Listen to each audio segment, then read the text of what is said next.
மலையாள கரையோரம் தமிழ் பாடும் குருவி அலையாளை கலையாமல் தலையாட்டும் அருவி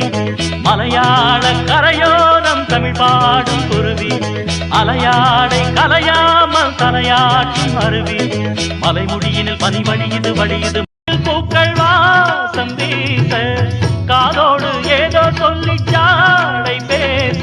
தேக்கும் பார்க்கும் கூடாதோ தோளை தொட்டு ஆடாதோ பார்க்க பார்க்க ஆனந்தம் போக போக மாறாதோ என் மனம் துள்ளுது தன் வழி செல்லுது வண்ண வண்ண கோலம் மலையாள கரையோ